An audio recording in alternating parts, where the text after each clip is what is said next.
Okay. Welcome, everybody. Thank you for coming to the Livermore Indivisible April meeting. Really happy to have everyone here. We're especially excited to introduce our speaker today, Gil Duran, who is an independent journalist who has been writing and speaking about Bay Area politics, and more recently about tech billionaires such as Elon Musk and Peter Thiel, and their extremist policies, which Mr. Duran chronicles in his newsletter, The Nerd Reich. He also has studied political messaging, persuasion, and framing, and co-founded the Framelab Newsletter with Dr. George Lakoff, the cognitive scientist of the Don't Think of an Elephant fame, to help us understand how language is used in political discourse, including propaganda tactics, and how it affects our brains. Mr. Duran started his journalism career at the San Jose Mercury News in 1998 and later transitioned into political communications, working as a spokesman and strategist for Governor Jerry Brown, Senator Dianne Feinstein, and Attorney General Kamala Harris. In 2018, he returned to journalism as the California opinion editor of the Sacramento Bee, followed by a position of editorial page editor at the San Francisco Examiner. And as I previously mentioned, he currently publishes the Nerd Reich newsletter and the Framelab newsletter, both of which I highly recommend. Please welcome Gil Duran. Thank you. Thank you all for joining today. I spent a lot of last year working on this story, largely in obscurity, and suddenly there's a lot of attention on these matters, which is unfortunate. I mean, as a writer, I'm thrilled that people are reading my work. At the same time, I'm not happy about the fact that it's happening under these dire and awful circumstances. So for the past few years, I've tracked the tech billionaires who are now dismantling our government. I've read their books, I've listened to their podcasts, and otherwise immersed myself in their very strange ideas. And last year, I wrote a 5-part series on this subject for the New Republic. And you can find that. There's no paywall. You can read those stories there, and I would encourage you to do so if you're interested in this stuff and want to go deeper. And I'm now writing a book that will be published by Simon & Schuster called The Nerd Reich, Silicon Valley Fascism and the War on America. But today I'm going to give you a sneak preview. It's no secret that tech billionaires like Elon Musk and Mark Andreessen and Peter Thiel and David Sachs have seized a tremendous amount of power for themselves in Washington. The question is why? And the superficial answer in the mainstream press is that these billionaires want lower taxes and fewer regulations, and they don't like diversity mandates. But that's only partially true. Today, I want to tell you what these men truly want, because understanding the aims and goals of their ideology, which I believe is best described as tech fascism, is key to understanding why we now face the most significant threat in the history of our democracy. And I have to warn you, some of what I'm about to tell you is going to sound crazy at first. And I know that because it sounded crazy to me when I first ran across it. And as I'll explain in my book, I spent 6 to 8 months ignoring this and saying that's too complicated, that's weird, as people tried to tell me that I needed to pay attention to it. And when I finally did, I suddenly understood a lot more about what was happening and where we were going, because everything that's happening now with our government, with these tech characters, is what I wrote about last year in my stories. So at first it seems complicated and far-fetched and crazy, and in a just world, we wouldn't have to take any of this stuff seriously. Unfortunately, we are currently being subjected to the whims of billionaires who have cooked up a very cultish and dangerous ideology of tech supremacy. And today they are imposing this ideology on the US government. And this ideology goes by a few different names. Some call it the Dark Enlightenment. Others call it the neo-reactionary movement or the network state. And it's not just about money. It's about power. And it's about fundamentally changing the way our nation and the planet itself are governed. And in plain English, it's a dangerous ideology of tech supremacy. At the heart of it is the belief that tech billionaires are destined to rule the world, that the time has come for them to capture existing governments and remake the rules in their own favor. They have enough wealth and enough influence and power now to do that, they believe. And they ultimately seek to collapse democratic societies like the United States and replace democracy with something that resembles corporate dictatorship. And again, these are the things that they say in their podcasts, books, speeches, you name it. This is not something I derived from my analysis. They're very open about it. Another part of this is that they want to replace the dollar with crypto, which would give them even more unprecedented power over our world because monetary power is a major cornerstone of government power. So let's get in deeper to the origins of this ideology. I know it's a lot to dump on you, especially if you haven't heard about it, but probably by now you've been seeing some semblance of these ideas bubbling up through our politics. So um, let's talk about where these ideas come from and why they've become so important now. Silicon Valley's favorite word is disruption, and tech companies have disrupted communication, shopping, travel, and many other aspects of our lives. And some of these changes have been good, connecting us across cities, states, and continents like we are today. This wouldn't have been possible 20 years ago, and we're glad we can all see our relatives and friends from long distances. So I'm not someone who's opposed to technology on its face. That's often an accusation you get when you write critically of tech politics. The problem is that Silicon Valley billionaires don't just want to disrupt markets and technologies and shopping anymore.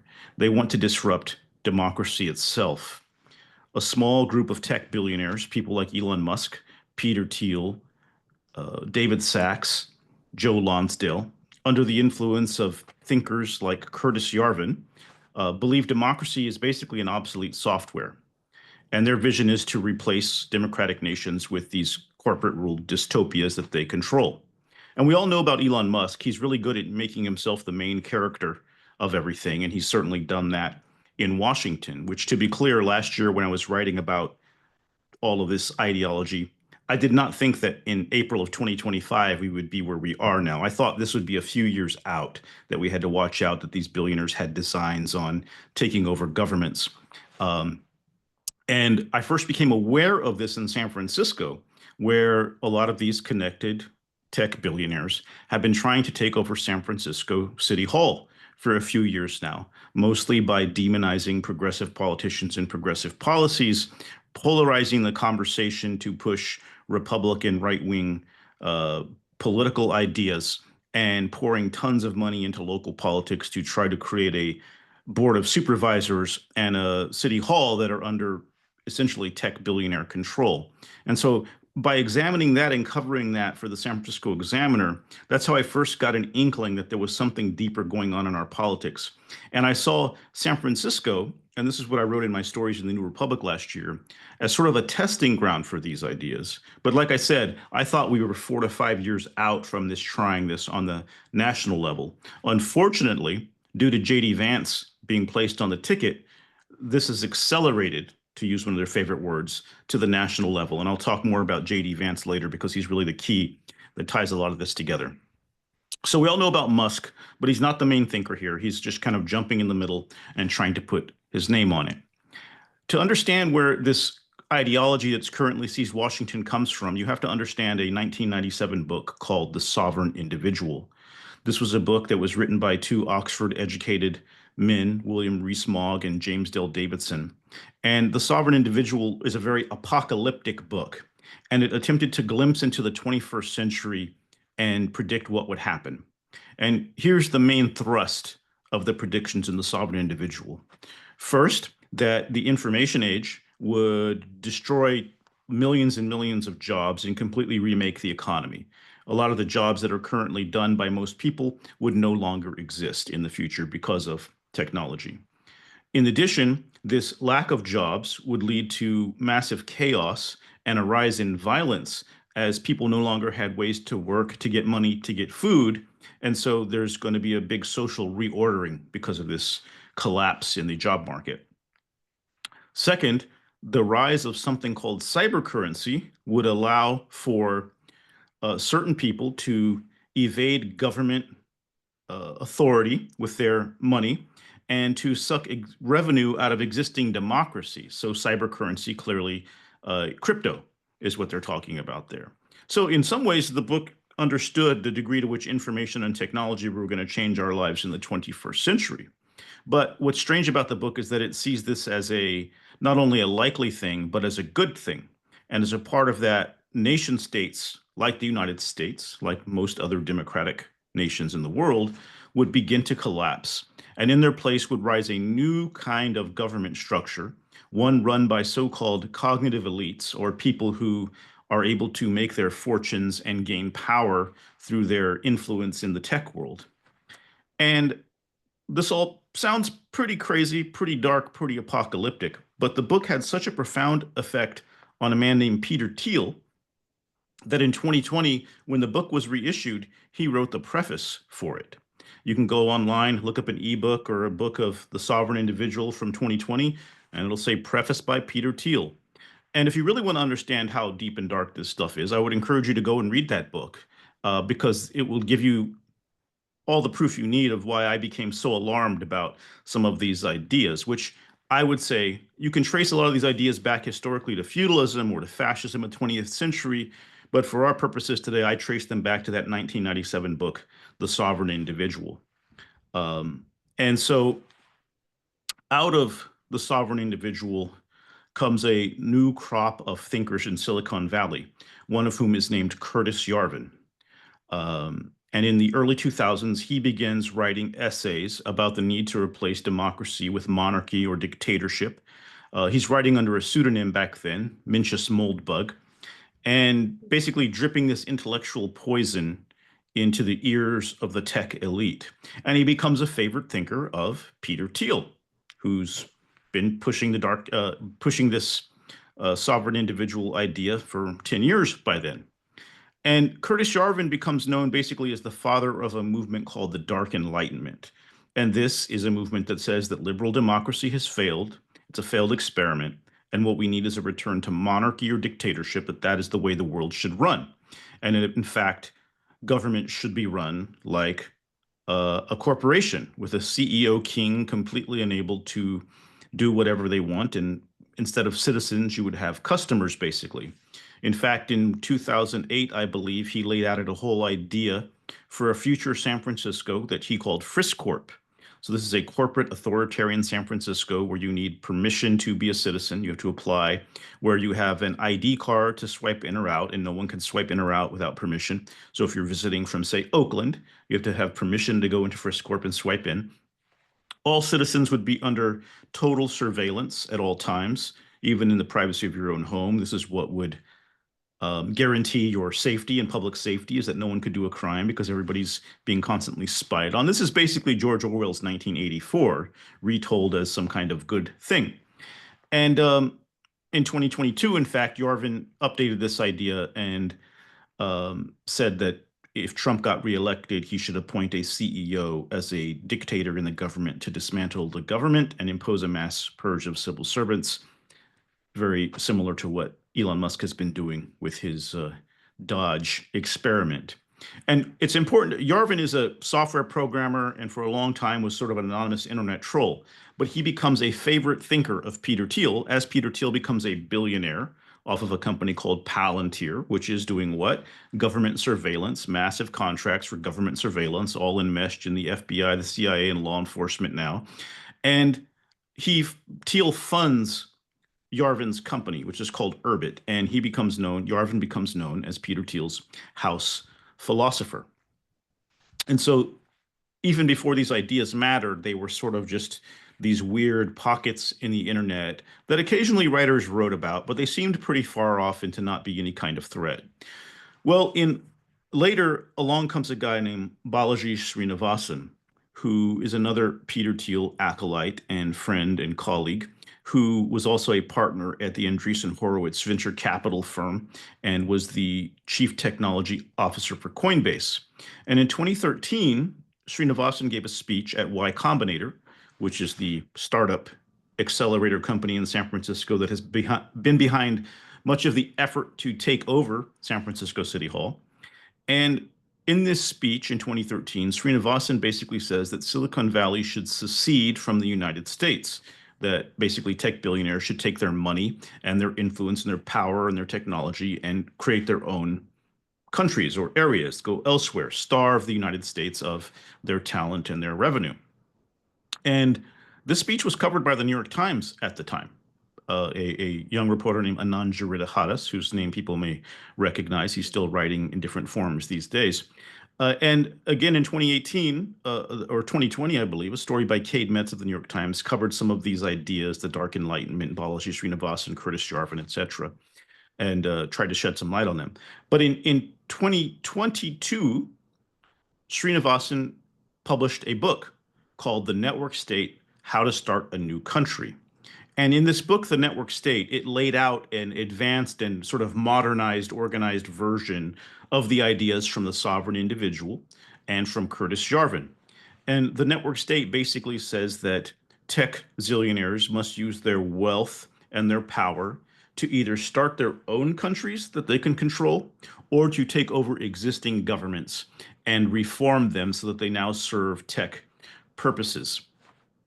And he spoke again of San Francisco, a future San Francisco, where people aligned with the tech billionaires tribe, which he calls the gray tribe, would wear gray uniforms and persecute blues, that's Democrats, and do things like screen films about how bad Democrats are, build statues reminding people about how bad Democrats are. And basically, this is a really crazy book that calls for the creation of post-American democracy societies ruled by billionaires. And as crazy as it sounds, it got cover blurbs praising it from Mark Andreessen of Andreessen Horowitz, who is now a part of Dodge. I call it Dodge, not Doge, because it's dodging democracy, dodging the law, and dodging the Constitution, in my opinion. Um, it got praise from Brian Armstrong, who's the multi-billionaire CEO of Coinbase, and many other people. So this book was taken seriously, praised by very wealthy and powerful people, and called for the creation of these new cities. By the way, in 2024, in Trump's uh, campaign plan, he laid out the need for the creation of 10 new freedom cities, which would basically be these corporate controlled cities built on federal land that would operate outside the usual rules of democracy and the law and regulation. And while newspapers reported that Trump wanted to build freedom cities, none of them reported on what that meant, where the idea came from, or why we needed them. And let's be clear, this is straight up from the network state, from this ideology of creating new tech controlled countries. And as we see now, they're even talking about taking Greenland from Denmark and building one there. They're very open about this stuff. And that's the thing I want to impress upon you. They're very open about this stuff. They talk about it a lot. They do these 6 hour long podcast episodes where they go through these ideas. There's a network state conference every year where it's 8 hours straight of talking about how to build these new countries, how to hire former special forces soldiers to do your security and have drone security guards, etc. They're very, very deep into this stuff. It's very well funded. Praxis, which is trying to build this city in Greenland if Trump takes it from Denmark, has claims it has $500 million in investment to create this project, and there's no explanation for why we need a new corporate tech city built somewhere else in the world. So there I went through three of the main thinkers of this. Peter Thiel, who was very inspired by the Sovereign Individual book, and who then funded and supported Curtis Jarvin, who advanced this new philosophy called the Dark Enlightenment or the neo-reactionary movement that called for a drastic overhaul of American government. Balaji Srinivasan, who advanced on that idea toward these corporate billionaire fiefdoms and using tech power to take over existing governments. And normally, as I said earlier, we shouldn't have to take these ideas seriously. This is weird stuff on the internet. This should be nerds indulging in strange, seditious fantasies and nothing more. But what you have is people with billions of dollars who are not very smart about politics and not very empathetic or supportive of democracy, who have benefited the most from our society. That's why they're billionaires. They've literally won, and who are still very angry and think they deserve more. And they have gotten behind these ideas and pushed these ideas and funded these ideas to the point where now we see them being enacted in government and we have to take them seriously. And I mentioned earlier J.D. Vance, and he's what really ties this all together. And again, as I said earlier, I didn't think this would be something that would go national so soon. Last year, I thought I was writing a 5-piece warning about the future as I saw it through San Francisco. But then J.D. Vance got onto the ticket with Donald Trump. And the most important thing to understand about J.D. Vance is that he is entirely a creation of Peter Thiel. Ever since he got out of Yale Law School, which I should probably say, J.D. Vance was a student at Yale Law School when Peter Thiel came to the Yale Law School and gave a speech. And J.D. Vance was so impressed by the speech that he wrote Thiel an email, and Thiel answered him and said, if you're ever in California, come and visit. Well, a couple of years later, J.D. Vance is in San Francisco working for Mithril Capital, which was co-founded by Peter Thiel. And when J.D. Vance went back to Ohio to start his own venture capital company, he did so with help from Peter Thiel. In fact, J.D. Vance wrote Hillbilly Elegy, the book that would make him famous, while working for Peter Thiel in San Francisco, and Peter Thiel did a blurb for the cover of the book. When Vance decided in Ohio then to run for Senate, Peter Thiel spent more money than had ever been spent, I believe, on a Senate campaign to get him elected. And when J.D. Vance wanted to be on the ticket with Trump in 2024, he had a big problem, which was that he had previously referred to Donald Trump as America's Hitler. And it was Peter Thiel who made the peace between Vance and Trump and got him on the ticket. J.D. Vance has for years been quoting Curtis Yarvin and talking about his ideas for reforming government. Basically, there's a podcast interview from 2021 where Vance says there's this guy, Curtis Yarvin, and goes on to explain the need to purge the government of civil servants and replace them with people who will be loyal to some new leader who acts like a dictator. So he is all in on this stuff. J.D. Vance is a dangerous person. He has been many things. He's changed his name many times over the years. I think he's so dangerous because he will do anything for power. And it's important to understand that J.D. Vance is really what connects tech fascism to MAGA. He is the deal they made. He is the bridge between those worlds. And what they want now, and what we see them trying to do as we speak, is to take control over every power center in our society: government, law enforcement, media, academia, law, even religion. We see them threatening universities, threatening law firms, forcing everybody to make a deal where they bow down to this new authoritarian regime. That's by design. That's part of this idea. Because you can't just control elections. You have to find ways to control society, what people think, what people believe, what laws are enforced in order to maintain power. Because gaining power isn't enough. You have to also maintain it over time. And so this sounds unhinged and it's scary. And there's a lot more to say and a lot more to write. But that's a basic overview of it. And I just want to emphasize that these men do pose an existential threat to our freedom and our democracy. But they haven't won yet. And I don't think it's fated that they will win. For one thing, we already see Trump's poll numbers dropping precipitously. They're making a lot of mistakes with this destructive effort of theirs. Prices are going to go up, poll numbers are going to go down, and people are getting angry. You already see millions and millions of Americans taking to the street on a regular basis to protest this. And this is only going to increase. And it has to, because that's the only thing that's going to defeat what is essentially a fascist takeover of our government. And the other thing to remember is that these men didn't get to where they are because they're so brilliant and because they're geniuses. A lot of them are actually quite stupid. They built their empires with help from our labor, our government, our money, and our public trust. And we're not going to allow them to use that power to dismantle the very democracy that enabled their success. And remember that this isn't about one man or one company. Right now, the media is saying, oh, Elon's not going to be at Doge anymore. BS. These guys lie about everything and they're lying about that, right? But what we're proving by driving Elon Musk's poll numbers into the toilet and making it necessary for him to pretend to no longer be in the government is that even the world's richest man can be held accountable and cut down to size.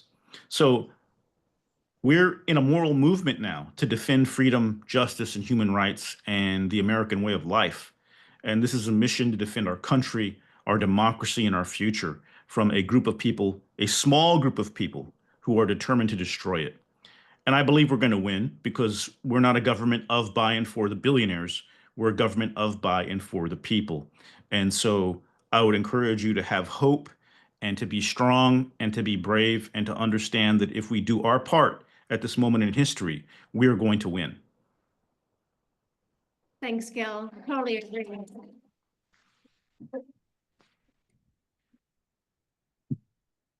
So we're going to open it up We're gonna open up to questions, and I have a few that I want to ask first.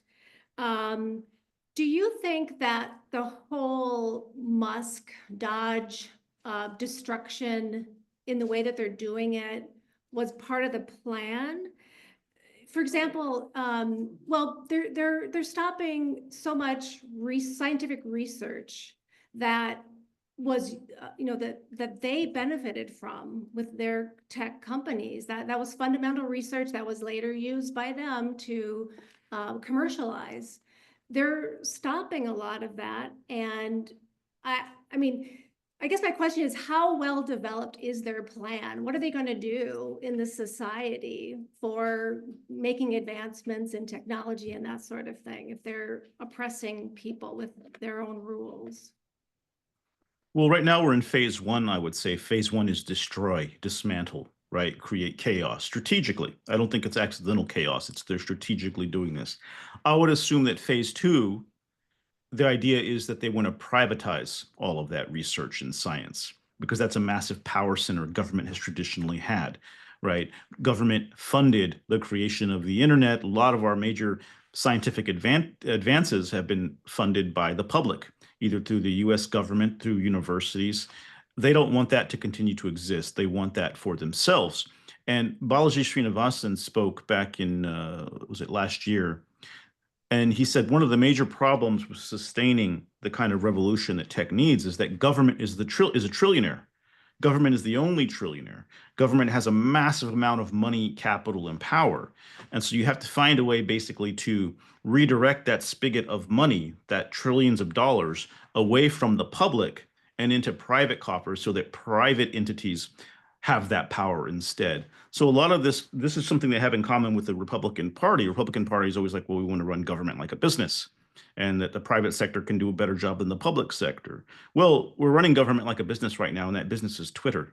So Elon Musk's Twitter, to be exact. So I would say that what's really at the heart of this is a desire to not get rid of those things, but to privatize and control them. And they're going to do that with military stuff. They're going to do that across the board. They're trying to do that with education.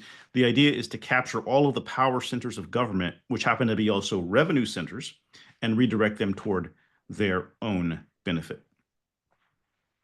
Another question I want to ask is, we hear a lot about Project 2025, and we know that that is being implemented right now. Where do you see commonalities with this tech fiefdom concept, and where do you see divergence? Could there be points of fracture between these two coalitions that helped elect Trump? Definitely. First, I'd say there's obviously been some kind of temporary alliance made. A lot of what's in Project 2025 dovetails with what these tech authoritarians want. And what they do want, all of them, is an authoritarian form of government. The Heritage Foundation, the right wing, want something more resembling a theocracy, and the tech fascists want something resembling a technocracy. But they have enough in common there, and they have a common enemy as well, right? Progressivism, the Democratic Party, all of the ideas that they describe as woke, basically all social progress, racial equality, things of this nature. They are very much aligned against those things. And in September of last year, there was a conference in San Francisco at Fort Mason called Reboot. And it was basically a conference of SF Tech VCs, venture capitalists, meets Heritage Foundation. And in fact, the special guest, who wasn't announced until the day he appeared on stage, was Kevin Roberts, the president of the Heritage Foundation, the guy in charge of Project 2025. So right then it became very clear to me that these guys have sort of struck some kind of temporary deal and are working together. But they do have some divergences, I'd say. I don't think your average evangelical religious voter has much in common with these tech billionaires. I mean, look at Elon Musk. Every time you turn around, he's having a new child with a different woman and giving it some kind of unintelligible computer code name. That's very strange stuff, right? Some of these guys are into things like getting younger people's blood plasma injected into their own bodies so that they can try to be younger. There's a lot of divergence there. Also, on a more fundamental level, I think the evangelicals and others do believe in God. their own version of God. I don't think the tech guys believe in God. I believe they think they're creating God in the form of AI. Some of them say that. And some of them, I think they believe they are going to be God. Once the singularity takes place, that's when AI, surpasses human intelligence. And, some of them, like Musk, are actively working on something called transhumanism, which is basically merging our bodies with computers, becoming part computer. Musk, in fact, has a company called Neuralink, which is trying to implant in people's brains. And so you could go down a deep rabbit hole on transhumanism. There's a lot that's been written about it. But that's going to be really weird to people who think that God created us and we are perfect as we are. And so I do think there's some fractures there. And some of the people who have supported these movements are afraid that it's not going to work because there are too many differences.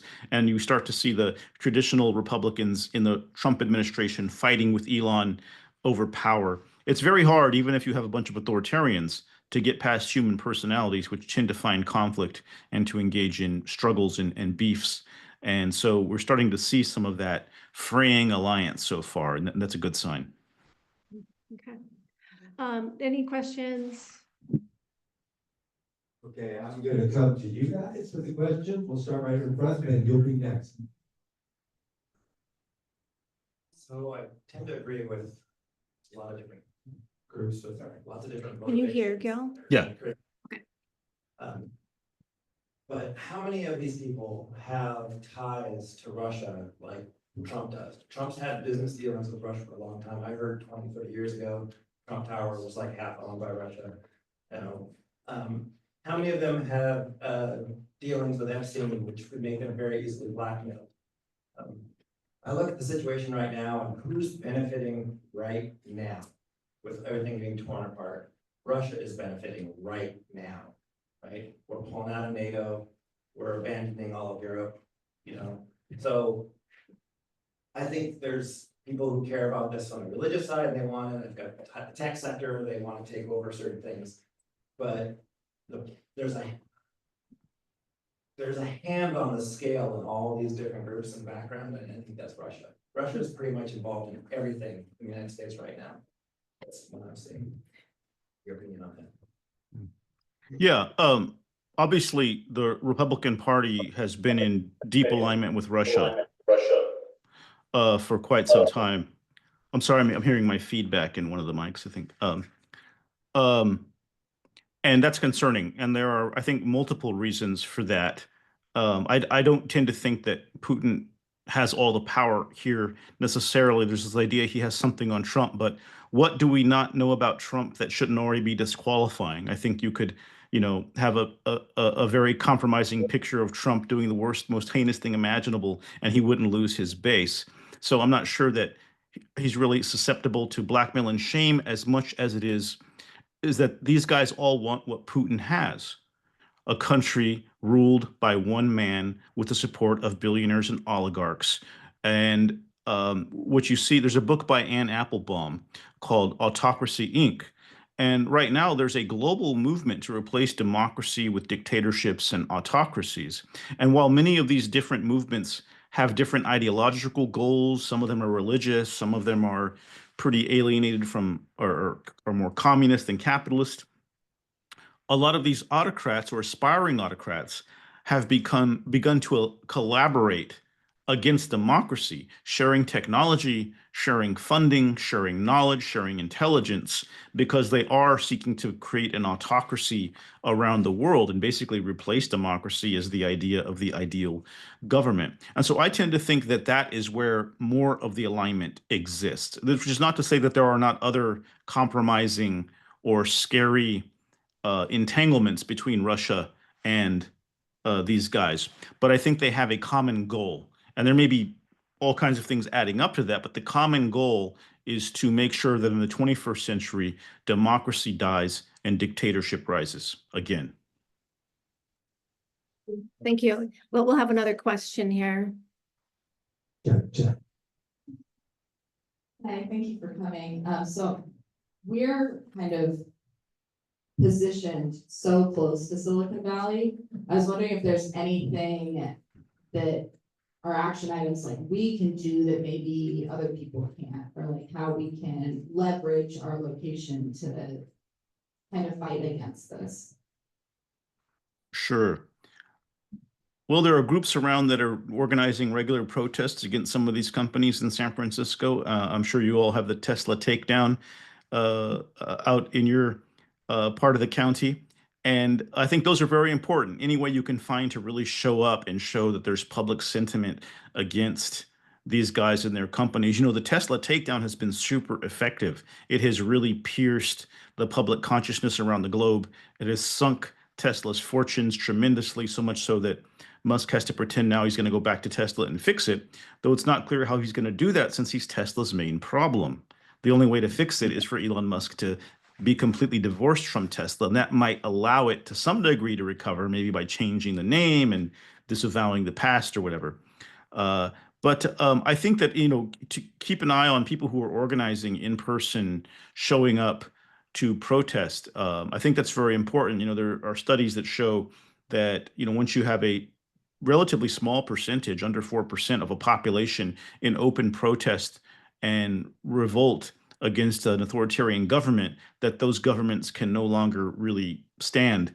And there's going to come a moment, I think, when it's going to take tens of millions of Americans in the street on a regular basis to bring these guys down. And so I think we all have to understand the importance of actually showing up and being there, whether it's here near Silicon Valley or anywhere in the country. The other thing I would say is that one of these network state connected projects is currently unfolding up in Solano County, where they're trying to build this new thing called California Forever, a new tech city invested in by a bunch of tech billionaires who, lo and behold, happen to be connected to Balaji Srinivasan and the network state ideology. It became really clear that the county was going to vote against it. Majority of people, Republican and Democrat, were completely against the project, so it would have failed if it had gone to the ballot last November as it was supposed to. I call that the miracle in Solano County because someone found a way to unite Democrats and MAGA Republicans in 2024, and it was these tech billionaires and their weird city project. Unfortunately, they are now pursuing a different strategy of divide and conquer, working with two different cities to try to get them to annex the land so that they can start building anyway, going around the vote, which they claimed they were going to win. And now Trump is saying we're going to build this shipyards, and now they've got a project ready to go to build a shipyard there. So right to our north, we have these guys openly trying to build one of these weird things. In addition, they've talked about building a so-called Freedom City in the Presidio in San Francisco. And so there may be opportunities coming up to support the people of Solano County or the people of San Francisco in resisting these freedom cities. But in the meantime, I'd say the Tesla takedown, the hands-off protests, make sure your town, your area has one, go to it, recruit your friends and family. Showing up really, really matters. It's the thing that authoritarians fear most. Other questions? I'm going to ask one while we're waiting. So the tech billionaires themselves have a lot of our data. And now Musk and his Dodge people have government data. Do you have an idea of what they will be doing with that data that we may not be thinking about? I mean, it's kind of scary how much data they have on us when they combine the two, government versus the private data that's sitting out there, because so much of what we do in our lives is digital, and you know, there's digital fingerprints everywhere. That's a good question. I mean, data is power, right? Amazing amounts of power, not only over what we do, what we care about, but it can be used to predict what we do and what we care about. It was just called Cambridge Analytica. You know, back in 2016, 2017, you can use people's data, people's psychological profiles in order to manipulate them toward different choices, goals, to radicalize people. I'm sure we all know somebody who's been radicalized by either the Facebook or Twitter algorithm and didn't used to be this person before. So I think one of the main things we have to watch out for is the way that everything is going to become increasingly polarized. And they're going to find ways to really create divisions, especially on the Democratic or progressive side, because that's what gives them more power. We're already seeing some symbol, you know, that's what tuned me into this in San Francisco, was having been in politics. I started with Jerry Brown when he was the mayor of Oakland. and worked for the mayor of LA, worked for Senator Feinstein, worked for Jerry Brown when he was governor. Again, I know a lot about politics and policy in the state and have been a part of many of the political and policy battles here since 2003, both in politics and as a journalist. And what these tech guys were talking about in terms of policy changes made no sense. It was stuff we had already done. It is stuff that we already knew had failed. And San Francisco has a lot of problems, but crime is at historic lows right now, especially violent crime. You know, back when we were in the city of Oakland, we had like 138 murders. I think there were 80 in Oakland last year. That's not great, but it's not 130.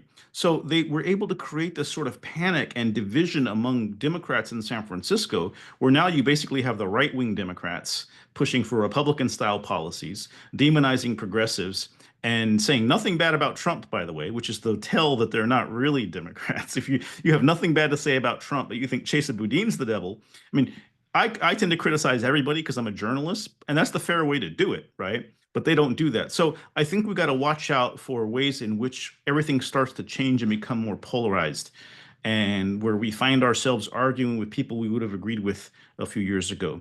And who knows what else they're going to cook up. Data is a lot of power. People have written entire books, Surveillance Capitalism by Shoshana Zuboff, about it. And, it's basically, I think they see it as a way to control government, even if they somehow are no longer in power, having their systems in place. A lot of what they've been doing over the past few months is installing their own systems or AI systems to replace human beings. We don't fully know what that means yet, but we can guess that it's not good and that it involves Elon Musk having a tremendous amount of power over our government no matter what. Right, another question, okay. Yes, hi. I'm wondering, do you think these oligarch nutbags really think the tariffs are working to help enrich Americans? Or are they very scared of the tariffs and that's destroying the American economy and making us even less united and kind of isolated from the rest of the world? And could this be an opportunity for us that the oligarchs and Trump could turn on each other and have so much infighting that it gives us an opportunity to get rid of them in the future? So I don't know if you heard, it kind of cut out, okay. I There's got about it, yeah. Tariffs and, okay. Yeah, that's a good question because there has been some division and people shifting their positions on it. Some of these oligarchs have suddenly realized that their interests are being hurt by the tariffs because, if you work in tech, China matters a lot and trade matters a lot. We're all very interconnected, not just in terms of digitally through the internet, but how these products get made, shipped, how we're all kept online. I think that what some of them have in common with the tariffs is Trump is trying to completely remake the world order, the economic order. And it's a pretty brutal way of doing it, a very dangerous way of doing it politically, because if you recall, Kamala Harris allegedly lost the election because of the price of eggs. Well, the price of eggs have reached historic highs under Trump, and the price of everything is about to go up because we've got a lot of ships that are not going to be delivering goods to our ports. And, the ramifications of those tariffs are still offshore for now, but they're coming. And so I think that it is dangerous, and some people have started to lose their courage in terms of cheering Trump, and there's been some division. I think that the question is on all of these things, arresting judges, deporting people to concentration camps in El Salvador. The question is whether they're going to press ahead with this destructive authoritarian takeover, or whether they're too scared to move forward at a time when their poll numbers are dropping and Americans, even Republicans, are showing up to town halls angry and full of rage at their representatives for what's happening in Washington.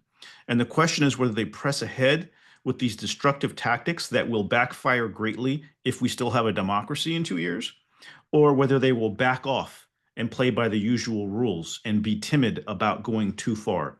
And Yarvin, who I mentioned earlier, wrote an essay recently where he complained that the Trump administration was going to fail because it wasn't being authoritarian enough, and that they needed to go harder, and they needed to do things that had never been done before, and that if you weren't willing to do that, to completely and constantly accelerate and destroy, then you weren't going to win. And he feared that there might be serious ramifications for the failed fascists in a world where they no longer have power and we look back on what they tried to do to our country and what they failed to do.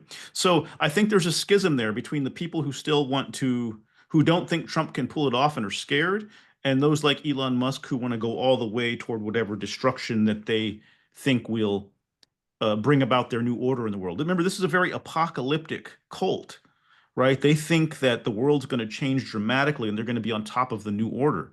Typically, that kind of cult apocalypse ideology does not end well. It does not end with a victory. You know, as we saw with Jim Jones in Guyana, it ended with 900 people dead after drinking the poisoned flavor aid. So the question here is how many of them are going to drink the Kool-Aid and how many of them are going to try to run out when this starts to fail. And I think we see it starting to collapse a bit, but this is also a dangerous moment because this is a moment where Trump has to decide whether to accelerate and go harder or whether to try to back off and act normal for the midterms. And I would say that on Friday, J.D. Vance, the vice president of the United States with 4.2 million followers on Twitter, followed Curtis Yarvin on Twitter, which is not a very normal thing to do, given the fact that immediately everybody in politics knows that, and that Vance only follows less than 1,200 people on Twitter. So apparently, Vance at least is listening to Yarvin's argument that they need to go harder and more destructive. Any other questions? Yeah, there's one up here. Hold up, sorry. Big room. David. Hi, you warned us that some of this stuff would be scary and you delivered well.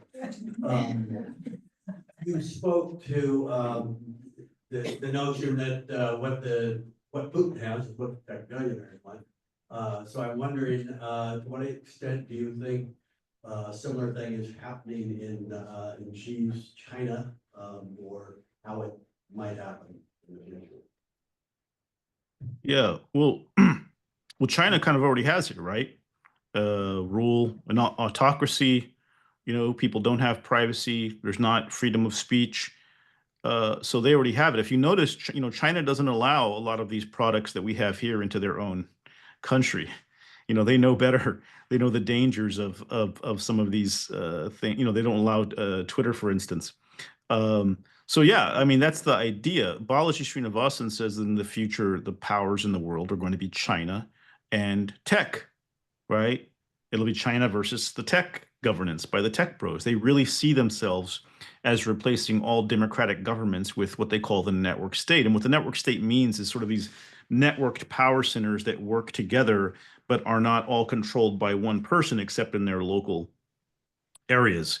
And so, you know, they very much, this down, what we're doing, what Trump is doing with tariffs, what these guys are doing by basically making the United States look like a banana republic is very, very beneficial to countries like China.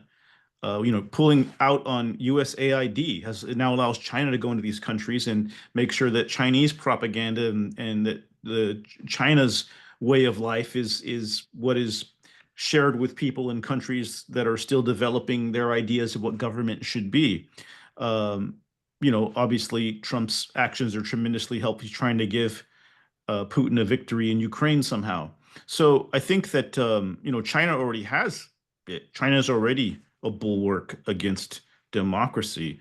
And now we have an attack from this other side, the tech bros, who also don't want democracy. So I think that, you know, it was already looking pretty good for China in the 21st century. And I think that if we don't find a way to get out of this authoritarian takeover, it will certainly, they will be the superpower. You know, what these folks call for is something called multipolarity. And Anne Applebaum talks about that in her book. Multipolarity means that there's no longer a dominant power, world power, that it's broken down between many different interests and we're just kind of equal to any country in Europe or the Middle East and no one is the world power anymore. Which some people might like that. Why have a world based on domination and having one big superpower? It's the bully of the world. But the current state of the world has worked out pretty good for the United States because we're at the top of that hierarchy of superpowers. And I don't think anybody has told voters that what we're doing is making sure the United States is no longer a superpower. And it would seem to me that we need to have a conversation about that before we actually do it. You know, some of these guys have been saying, well, America shouldn't be the world's policeman and all these foreign countries are just taking our money. We don't do USAID and send our military around the world because we're just being good. We do that because it gives us power. And so in a weird way, I think if most MAGA voters understood what these guys are doing, they would be a bit upset to learn that the United States is not considered the best country in the world by these guys. And in fact, it's viewed as a devalued peso that needs to be replaced with crypto. A couple other questions. Hello, to what extent do you think the average tech worker for these companies that have these, this ideology and this dream, what extent do they understand the goals and their work in it? That's a good question. I think there are different levels. You know, I think if you're going to Andreessen Horowitz today, that you understand what they're about. They've been very clear what they're about. And there has been this attitude over the past few years in places like Y Combinator, the venture capital startup accelerator in San Francisco, that you have to wear your sort of right-wing politics on your sleeve. And that it's not just about having the best idea anymore. It's about having ideas that can make money and also modeling these right-wing politics. I do think there are a lot of tech workers who are aware of this stuff and against it. I think a lot of them are scared. I think they don't necessarily know how to fight or how to do something about it. You know, if your livelihood depends on working for one of these companies, you tend to be quiet. And I've heard from a lot of people who are very concerned from the tech world, and they won't say anything publicly because they're afraid. And so I think they're going to have to make a decision at some point which side they're on. And I think we're going to have to see a lot more vocal voices from tech rising up against this. Where is the big tech billionaire voice against Donald Trump right now? Who is that? Is there anybody? It seems to me that the best way to take away a person's courage is to give them a few $1 billion. And I think we're learning a big lesson right now about the dangers of billionaires in our society. To paraphrase Louis Brandeis, you know, we can either have billionaires or we can have democracy. It does not appear that we can have both because the billionaires seem very, very dedicated to either taking down democracy or silently watching as other billionaires do that. And I think that we're going to have to reckon with that in the coming decades, what it means to concentrate so much wealth in so few hands in a system where money buys power. Exactly. Yep. We have one more question. Thank you for your presentation. I think it's very informative. One question I've had is in watching the Trump administration, you know, where did those 200 some presidential directives that he signed the day he was inaugurated come from? Was that the Project 25 people or some of these tech oligarchs or some combination of that? I mean, to me, I look at it, I really believe who are the people that are pulling the strings right now? Because as Trump said, when the whole signal fiasco came up, he said, well, I don't know anything about it. Nobody's told me anything about it. I don't know about it. He doesn't know. So who are pulling the strings there? Do you have any ideas? Well, usually in politics, the person who pulls the strings is the person with the most money. And, you know, Elon Musk gave the most money with $250 million to the Trump campaign after saying he wouldn't do that, after saying he wouldn't take a side. I think it's an alliance between the Project 2025 people who are the traditional hardcore right-wing religious sect of the Republican Party and the tech fascists who have made an alliance with them because they bring so much money and technology to the table. And, you know, a lot of these things have seemed weird or error-riddled. And, you know, it's not unusual to have some things planned to go on day one. When you have a few months to plan. Even before that, you're always planning a scenario for when you win. And that's what Project 2025 was. It was a plan for the Trump administration. And if you recall, it was a long time before the mainstream press covered that or took it seriously. That bubbled up from other researchers, people on the internet pushing that. And for a long time, the mainstream press wouldn't bite. And by the time they did, it was kind of too late. And even then, they portrayed it as something that, you know, might not even be important, but some people said it was the plan. And now it's very openly the plan. They were lying the entire time about it not being the plan. We've seen a similar thing happen with the story I've been talking to you about. The mainstream press has largely ignored it. And now that's starting to change. I've been briefing a lot of journalists from major outlets lately, telling them what to read, where to look. how it all works, what my understanding of it is. So I do think you're going to start to see more mainstream coverage of it soon. Unfortunately, it turned out that the press is just not really adept at resisting authoritarianism and fascism. And so I would say that the reason it's moving so fast is because the ideologically radicalized people who want authoritarianism in this country, both the Project 2025 people and the tech fascist billionaires, are very committed to the goal. And they have put together a full plan, and they are executing it as quickly as they can. And I would say that probably they're using a lot of AI to do it. This is moving very fast. Every day there's something new. This is moving at the speed of AI. And so, it's not surprising when you're doing something like this, when you're trying to basically topple a democratic government, time is of the essence. And I think what we're seeing from the protests and from the falling polls is that they're faltering, but we can't let up. I think we're going to win in the end. But then the question is, this will be the first time they try this. They'll try it again, even if we're able to get out of this. And right now, all we want is for this to be over and to get back to some kind of sanity. But there's not going to be sanity again as long as these guys can just cook up a new scheme and push these ideas. And it's not just Republicans, by the way. They've started to buy Democrats, put these crypto PACs spending $10 million to elect Ruben Gallego and Alyssa Slotkin. And, they're Democrats, but they're pushing for crypto and they're very pro all the things these guys want. So they're trying to co-opt both sides. And I think that's the bigger danger in the next decade, is that the tech money gets to the Democrats who find a way to push softer versions of these ideas. So right now it's the tech authoritarians and the religious authoritarians.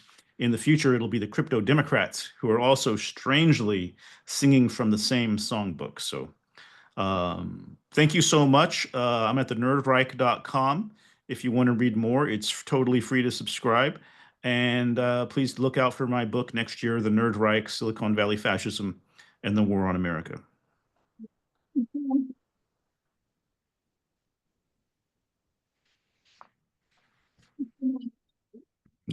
Bye.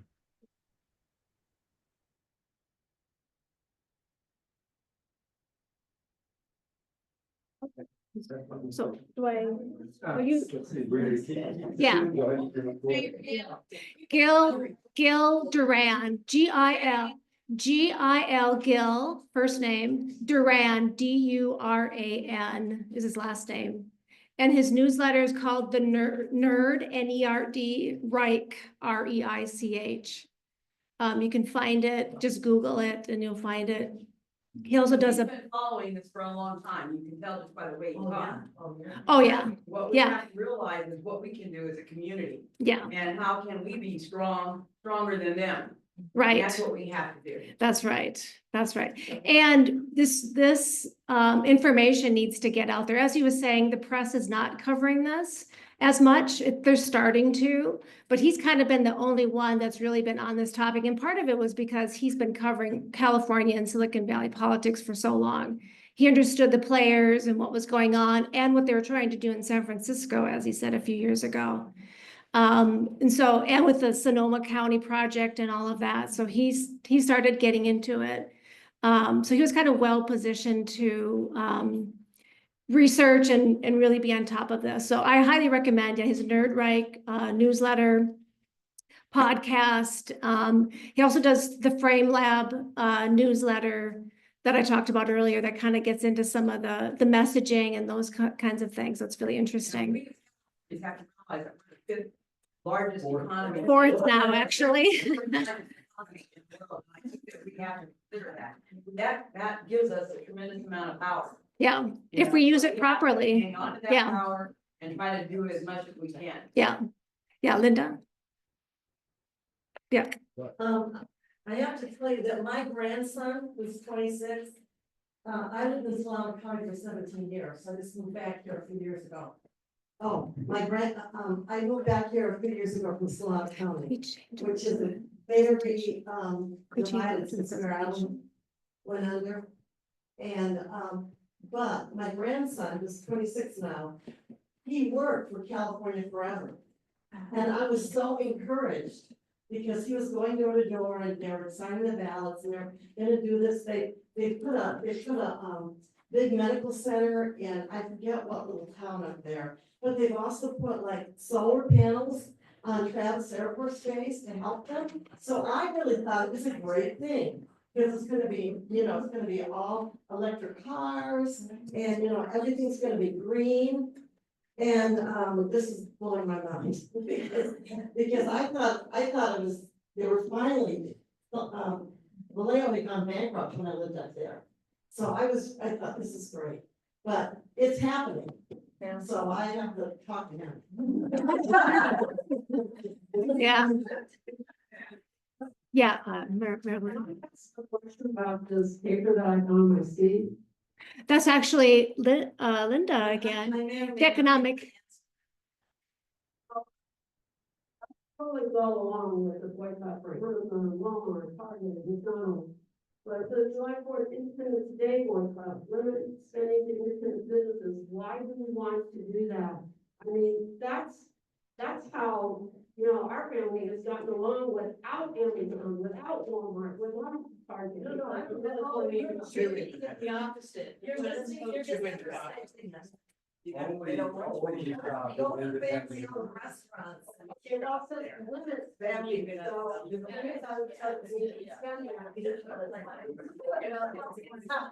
Okay. Okay, we'll take a few more questions and then we'll get on with the rest of our meeting. Okay, we're gonna add one more question. It's just about getting out into the news is all well and good, except that the folks who are in charge on that side aren't watching our news anymore. So you have to realize that the mainstream media is talking about this more, it's still not getting to half the country. Right. It's up to people like us to start talking to others in our lives about these issues that they may not, it is hard. It is hard. And like he said, when you start talking about this, if people aren't clued into politics at all, it sounds like a big conspiracy theory and you sound like a nut job just saying it. But you look at what's happening at the federal level, and I think it's good. I think it can start to sink in for people because you see a lot of it happening there, that what they're trying to do. And so, I think even if we just emphasize what's happening, the taking of our data and doing who knows what with it, dismantling portions of the government that, help a lot of people. You don't even have to get into the why are they doing it, but they are doing these things, so. So, like, 10 years ago, China broke into databases like US governments and stole information on every single government employee, right? So after that, I talked to an FBI agent and I asked, well, what are they doing with it? I said, China is figuring out how everybody's connected, how to target people, how to influence them, they're not selling it, they're looking at how they weaponize that data and how to influence them.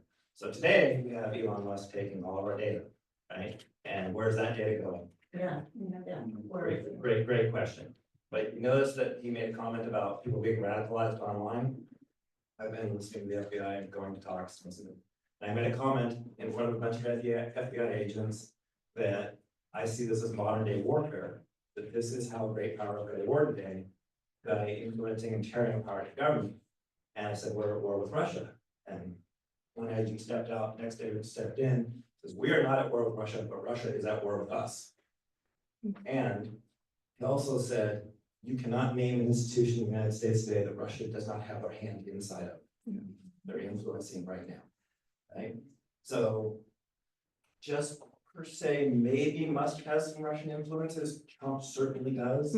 If that data is getting to Russia, they are able to use that. Or there are people here in the United States that are using that. Figure out how to influence people, how to address, you attack my mother, I'm probably going to respond. You give my a bug into one of my family members' computer and you send it to me. Well, it's going to get inside because I'm going to open it, right? There's a lot of ways.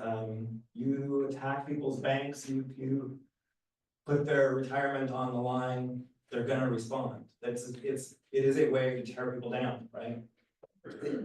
Your weapon, your information is a weapon on how to hurt you, and if you can target very specifically people who have key jobs you want to get rid of, you can put them in a stressful position. Yeah, One more. there was, one more comment. Hello?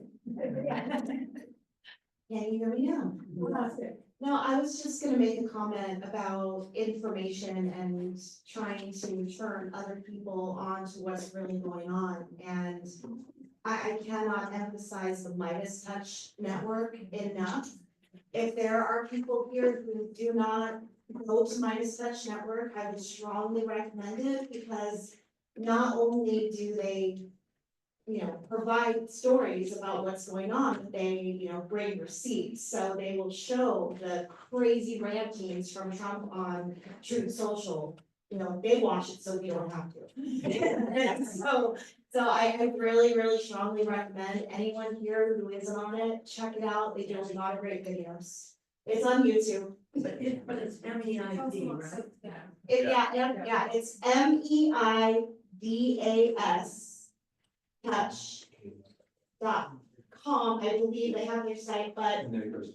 yeah, look them up on YouTube. If you go to YouTube, search for Midas Touch or MTN, you can find it, but it's a lot of great information. It really is. And how do you know, how do you feel secure that you're getting solid information and not some manipulated thing?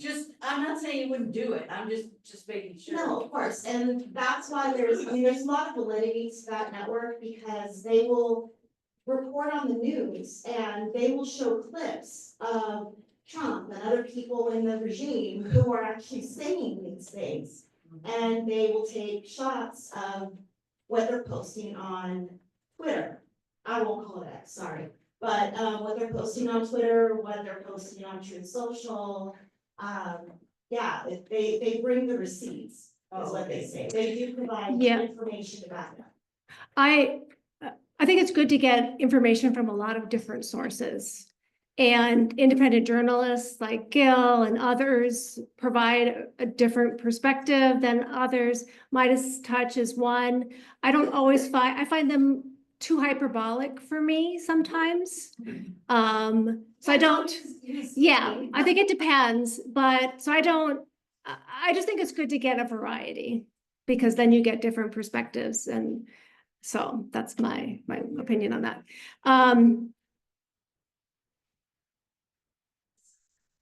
Gil Duran. Yeah.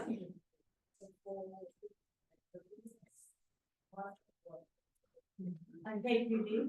Yeah, PQD forum. Yeah. Yep. Okay, I think we need to move on to our, what's that? When talk about takedown. Well, it'll come. It's on the agenda.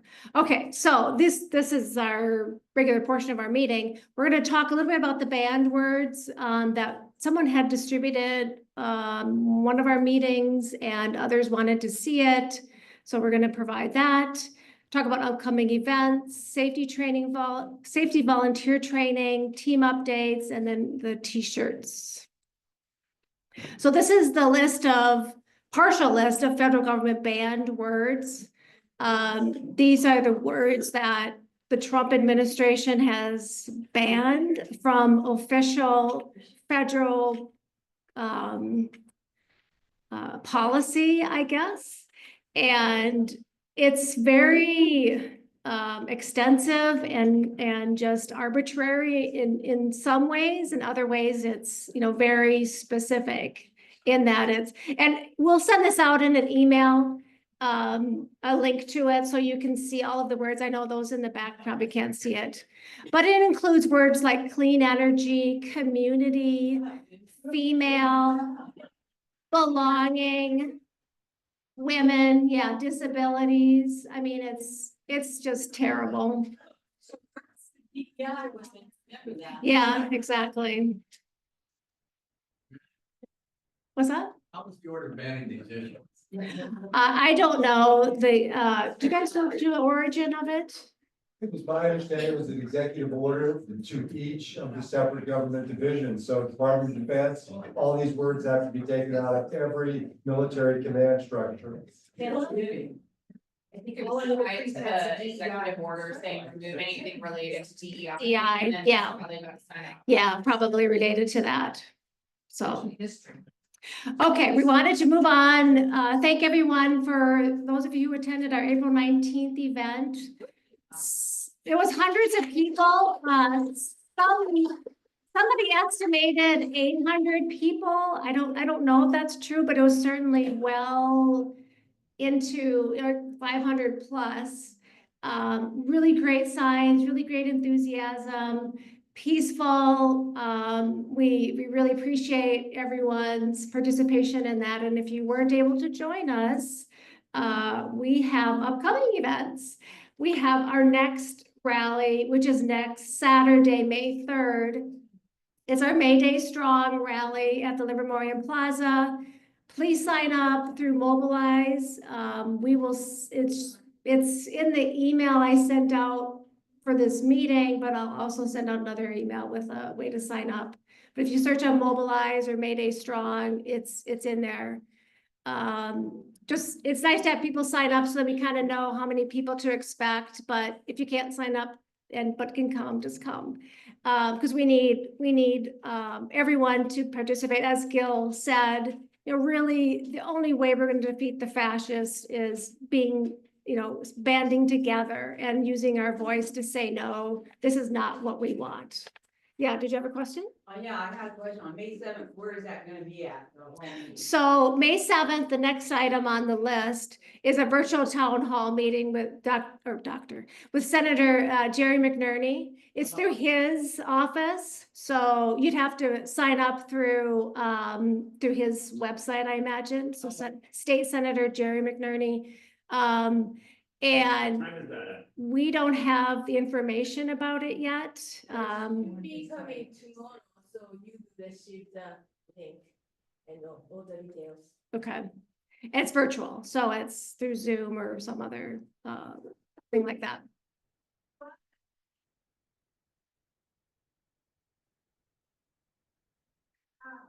Once we get it, we can pass it on to people, to our group, so this group and everyone on our list, so. Or it may be just point you to McNerney's website if we have to, so. So that's May 7th. May 18th is our next general meeting.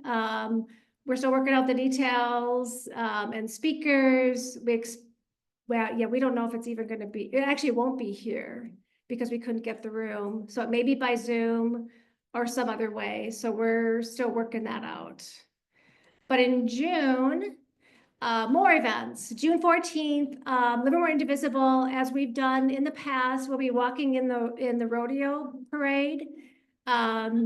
And we want to show our strength in numbers. I think we've had 20 or 30 people walk before as part of Livermore Indivisible. We would really love a big group of people just to show our strength as a group in the community.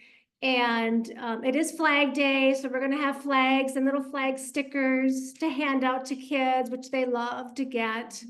We're going to show our patriotism and our, that we're part of the community too. So please join us if you can. There is a sign up link, QR code to sign up to join us. It's roughly, 9 to 11 in the morning. So if you can join us, that'd be great. That's a Saturday. Yeah, Christine? Regarding the rodeo parade, we have to put in our registration soon. And we need to state whether or not we will have a car.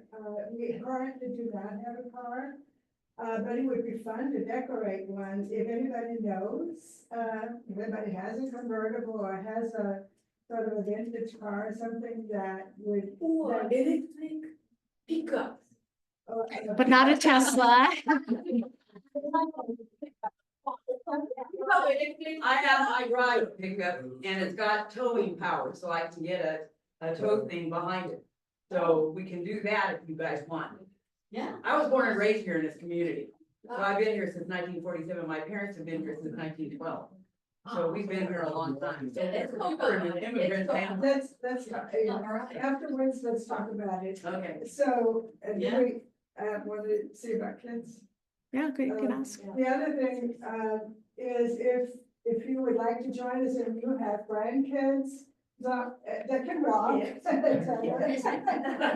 would like. They'd like to hand out stickers and, help with walking with us. That would be wonderful to show a real community spirit. Livermore Indivisible includes everybody. Thanks, Christine. Okay, and then, so that's June 14th. June 21st is the Juneteenth celebration at Bankhead Plaza, and Livermore Indivisible is planning to have a booth with Livermore Advocates for Public Education, right? We talked about that, okay. So people can come by. If anyone wants to help us with the booth, please let me know. But we'd be happy to have you join us there. And then June 22nd will be our June general meeting with Dr. Amy Below, CSU East Bay, and she'll talk about autocracy. And we're still working out the details on that, but that's our tentative meeting for that day. And then Keith, do you want to talk about the next safety training? I think I took over some of your stuff, sorry. Good. Thank you, Marla. I'm Keith, and I'm one of the other steering committee members. First off, a big shout out to the 9 members who did the last safety training with us. You guys are awesome. And we had extra safety people at the event on April 19th, and I think it was really great we did because there was a lot of traffic there, and it's always good. Our very first and foremost goal with every one of our events or actions is that everyone goes home safely. So this is an opportunity this coming Tuesday night at 7 p.m. via Zoom. I'll be hosting a 90-minute training that has been created by Indivisible San Francisco, and it would be great to get another 10 or so members safety trained. Doing the training doesn't mean you have to immediately volunteer at the next event.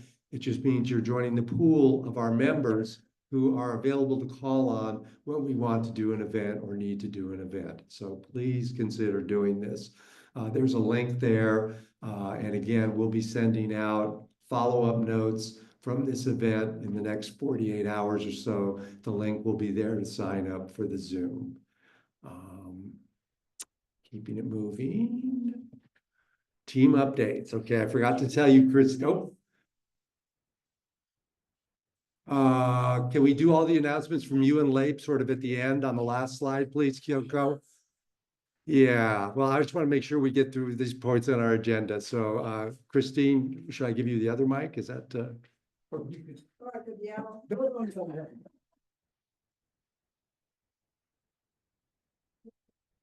So I'm Christine Kanza. I'm on the steering committee, and as you may have heard, we have a social team along with others.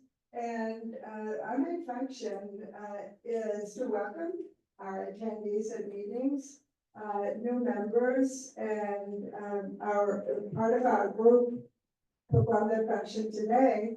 When they ask you if you're registered, if not, would you sign in, get your name tags.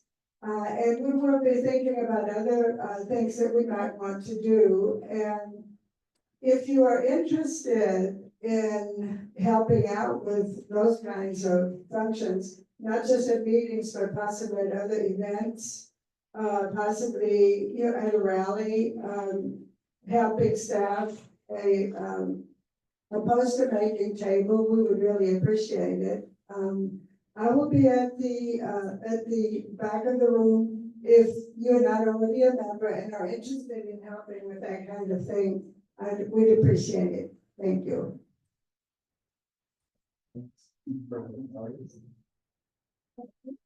And actually, could you do it over here? Because then you'll be on a video on Zoom too. I'm sorry. You can just speak into this mic if it's okay. Okay. Hi, I'm Helen and also one of the steering committee members. I'm on the meetings and events planning committee, and that's why you're here. We are looking at different sites so we can see everyone who comes. People are kind of used to being turned down, so we're looking for a bigger venue. And we plan the speakers and basically the things that have to happen to make a meeting happen. We also, the event part, we, sorry, I hate these things. The event part, we have in the past had picnics, so you could bring your kids. We could talk about something that's not political, maybe, for a moment. We've had holiday parties at wineries when we definitely weren't talking about politics. Anyway, so we get to plan some of the fun stuff too. And if you want to join us, come talk to us. And that's it, I think, right? So you. And if this is like your first or second meeting, why we have these teams is because we're trying to get more people involved in our leadership. So that's why the teams were formed. You may or may not know that we had a comms team initially set up in January, and we've decided, because the work they're primarily doing relates to sending out messaging via digital platforms, we merged the comms team with the tech team. And so we're in the process of doing that right now. The main thing the tech team is working on right now, and I see some of our data specialists here, is we are in the process of migrating all of our member information to a customer CRM system called Every Action. And once we finish that, I hope you'll be seeing more consistent communication from us that gets to every one of you. I know in the last 45 days, there have been some people who have said, I didn't know, I didn't get a note you were doing this event or this action. And without belaboring the details, we were cobbling together 2 or 3 free pieces of software. And because of our success in gaining new members, we hit the limit wall on all of those free softwares. So Every Action, we can handle up to 10,000 or 50,000 members. It's software that's provided to us free of charge by National Indivisible. And so we've got some really good members who are in the data business, who are going to lead us on this transition, which we hope to complete in the next 30 days. So that's what the tech and comms folks have been working on. So you should see more consistent, and dare I say, better looking messages from us in your email baskets. And then outreach, I'll just briefly say Helen and I are on that group together. A lot of our work has been involved in maintaining contact with our elected leaders. And so we're in contact with Senator McNerney's office about potentially coming and spending some time with us this summer during the legislative recess at some sort of an outdoor event. We recently were attending a meeting with Representative Swalwell's team in the Castro Valley office. And then we're doing regular meetings with Rebecca Bauer-Kahan also. So that's what we're doing, plus outreach and meetings are partnering to hopefully find us a bigger meeting space. I think those are all the team updates. So we do have specialized announcements and updates from our friends at LAPE and also from our sister chapter, Indivisible Tri-Valley. So let's do those now if we can. And if you could step up here so you'll be here on the video for Zoom, that would be great. Yeah, Joanne first. Hi, I'm Joanne Morrison, and I'm on the steering committee for Livermore Advocates for Public Education, or LAPE. What many of you probably do not know about us is that we were originally the education committee for Livermore Indivisible, but our work grew so much that we decided to become a separate organization, but we still work very closely with Livermore Indivisible. We've been co-sponsoring rallies and events, and we intend to continue doing that. We're all hearing on the news that ICE is invading spaces that they have not done before. They're going into courts, they're going into places of worship, and they're going into schools. Our school district has policies that we hope will deter them. But if they have a judicial warrant, there is nothing we can do. And now they are deporting citizen children along with their parents. It's a very unfortunate situation. And this morning on Meet the Press, what's his name? Marco Rubio said that, well, that's the parents' choice to be able to take their children with them when they're deported. To me, that's not much of a choice for a mother. But what he did not tell people is that unless those citizen children have a US passport, they cannot come back into the United States. So we're going to be looking at what we can do to help and encourage mixed families to make sure their kids have passports in case of a worst case scenario. We are also working on freeway messages. We will be supporting on May 1st the group from Tracy that is doing a freeway message on the overpass in Springtown, I believe it is. It's just over the pass. But we will be doing our own as well in the upcoming weeks. So if you'd like to be part of that and help us plan those things, you don't have to get out on the freeway overpass. Most of the work is done beforehand in planning and in creating the messages. So we need people for that. On the back table, I have some of our newsletters that I've printed out that you can look at. And there is a green sign-up sheet if you would like to work with us in addition to working with Livermore Indivisible. We don't want to take you away from this work. We just want to work together. Thank you.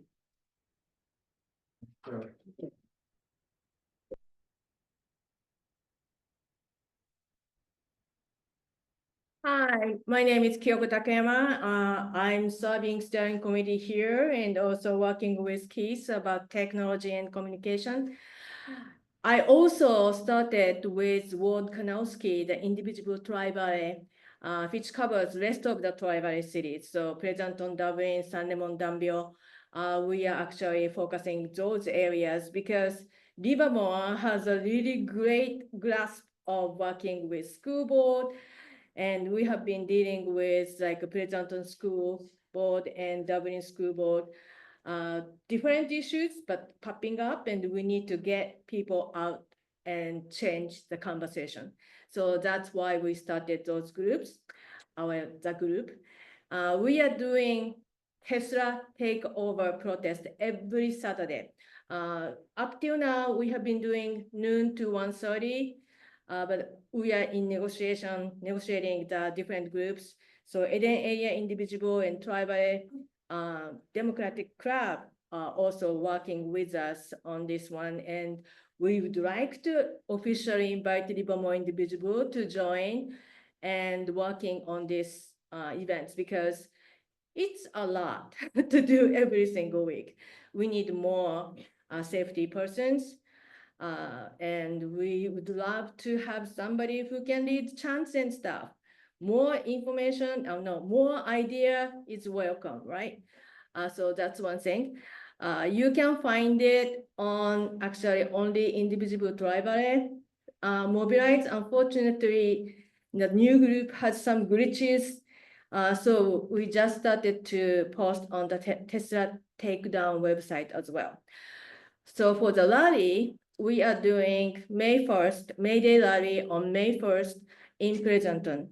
That one you can find at the May Day Strong website. So we would love you to join us. What else?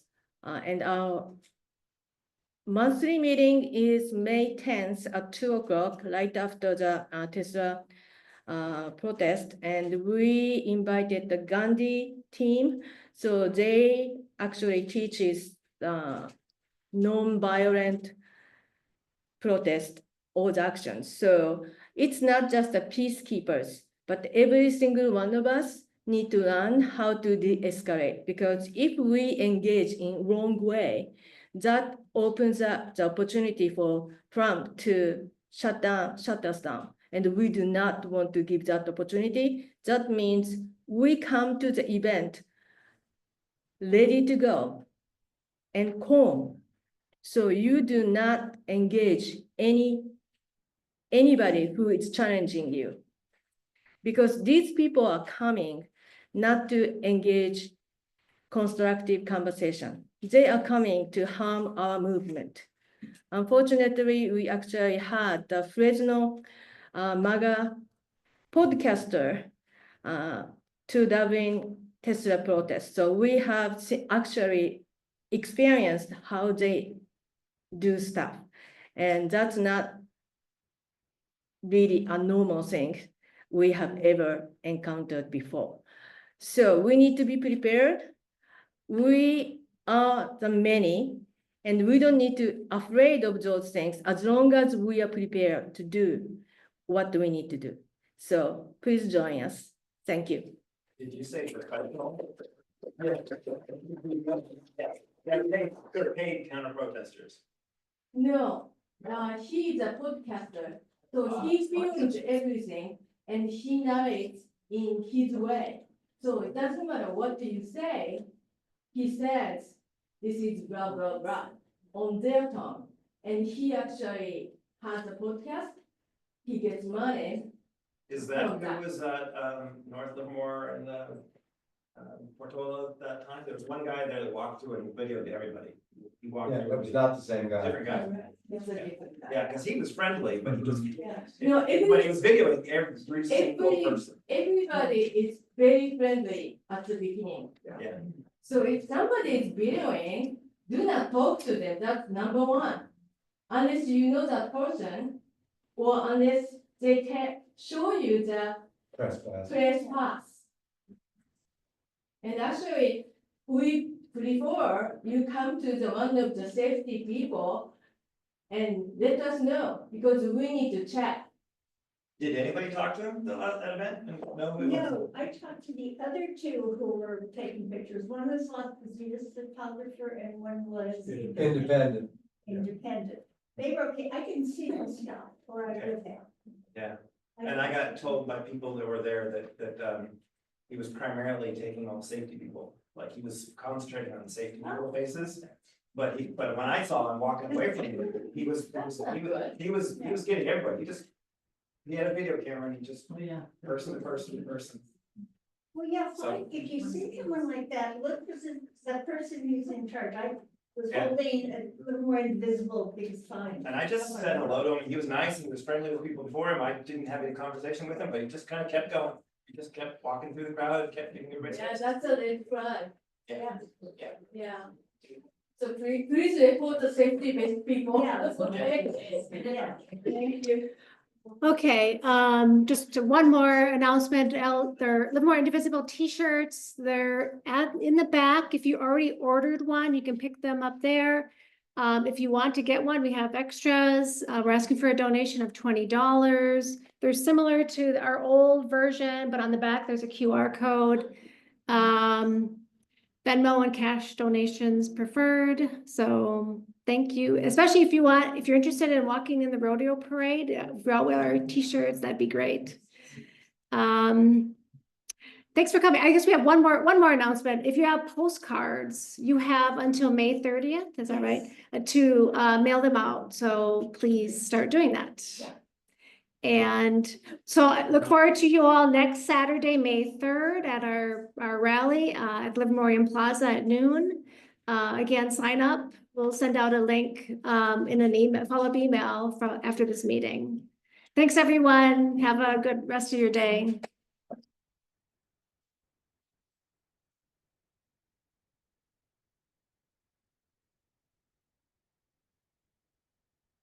How do we stop? Stop recording.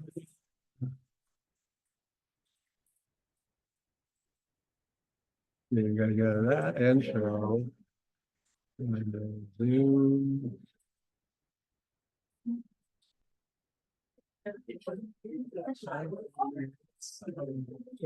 About stacking chairs or anything? Yeah, we do. Winston, yeah, definitely. Yeah, for sure. Helen's right there.